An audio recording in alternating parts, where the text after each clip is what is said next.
योग प्रवचन। सांस का सहारा। तूफान में शांति, प्रेम और करुणा के इस पवित्र क्षण में मैं आप सभी साधकों का स्वागत करता हूं। हमारा जीवन कई बार समुद्र के तूफान जैसा प्रतीत होता है। चिंता और तनाव की लहरें लगातार हमारे मन रूपी नाव को हिलाती रहती हैं। आज हम उस भीतरी आश्रय को ढूंढना सीखेंगे जो तूफान चाहे जितना भी बड़ा हो हमें विचलित नहीं होने देता। यह आश्रय हमारे शरीर के भीतर ही छिपा है। यह है सांस। महर्षि पतंजलि कहते हैं, स्थिरम सुखम आसनम। आसन वह है जिसमें स्थिरता और सुख हो। लेकिन क्या हम अपने मन में स्थिरता और सुख पाते हैं? नहीं। हमारा मन एक अशांत वानर की तरह है। यह कभी शांत नहीं बैठता। यह भूतकाल के कष्टों को याद करता है या भविष्य की अनिश्चितताओं से डरता है। हमारा प्राण, हमारी सांस ही वह अचल लंगर है जो मन को शांत केंद्र आत्मा से जोड़ता है। यह कथा है ऋषि शांतनु और उनकी शिष्या प्रिया की, जो अत्यधिक चिंता से जूझ रही थी। प्रिया ने सोचा कि अगर वह सबसे कठिन आसन करेगी या कठोर तपस्या करेगी तो उसका मन शांत हो जाएगा। वह घंटों शीर्षासन में रहती, पर जैसे ही नीचे उतरती चिंताएं फिर से उसे घेर लेती। एक दिन वह हताश होकर गुरु शांतनु के पास गई और बोली, गुरुदेव, मैं इस चिंता के जाल से कब मुक्त हो पाऊंगी? मैं सब कुछ नियंत्रित करने की कोशिश करती हूं, पर सब व्यर्थ है। गुरु शांतनु उसे एक दिन एक विशाल तूफानी समुद्र के किनारे ले गए। आकाश काला था और लहरें भयंकर गर्जना कर रही थी। गुरु ने एक छोटी सी नाव की ओर इशारा किया जो किनारे से कुछ दूर अपनी जगह पर टिकी हुई थी। गुरु ने कहा, प्रिया देखो, नाव तूफान को शांत करने की कोशिश नहीं करती। यह जानती है कि लहरें आती जाती रहेंगी। यह नाव केवल अपने लंगर और संतुलन का उपयोग करके टिकी रहती है। तुम्हारा मन तूफान है और तुम्हारा शरीर नाव है।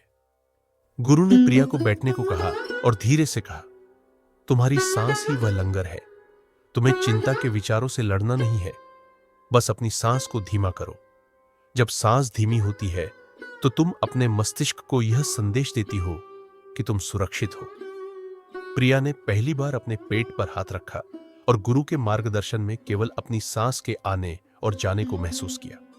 उसने विचारों को आने दिया, लेकिन अपना ध्यान लंगर पर, अपनी सांस पर रखा।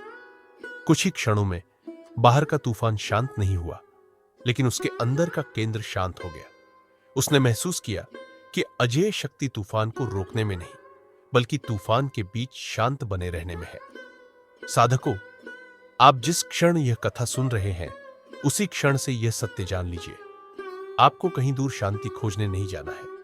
आपका लंगर, आपकी सांस हमेशा आपके साथ है। योग शिक्षा, तनाव मुक्ति के लिए व्यावहारिक अभ्यास।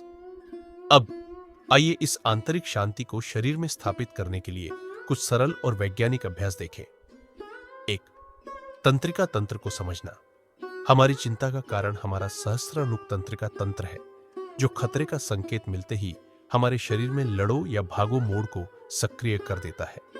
योग का लक्ष्य इस गैस पैडल को धीमा करके परानुकंपी तंत्रिका तंत्र यानी ब्रेक पैडल को सक्रिय करना है।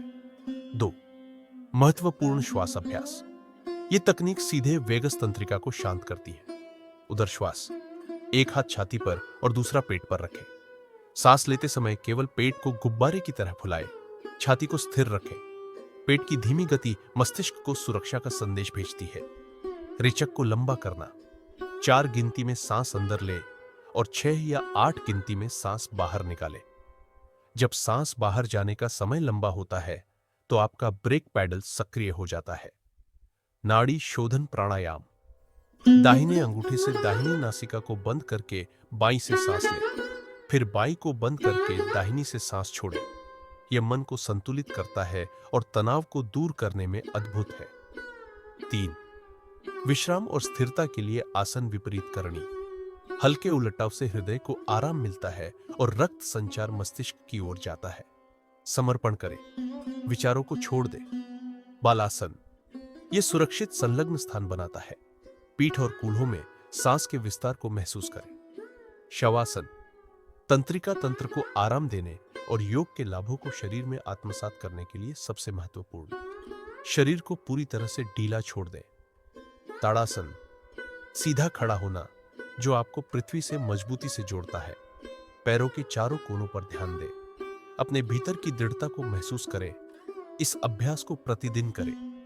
याद रखें, आप तूफान को नियंत्रित नहीं कर सकते, लेकिन आप अपने लंगर को हमेशा थामे रह सकते हैं।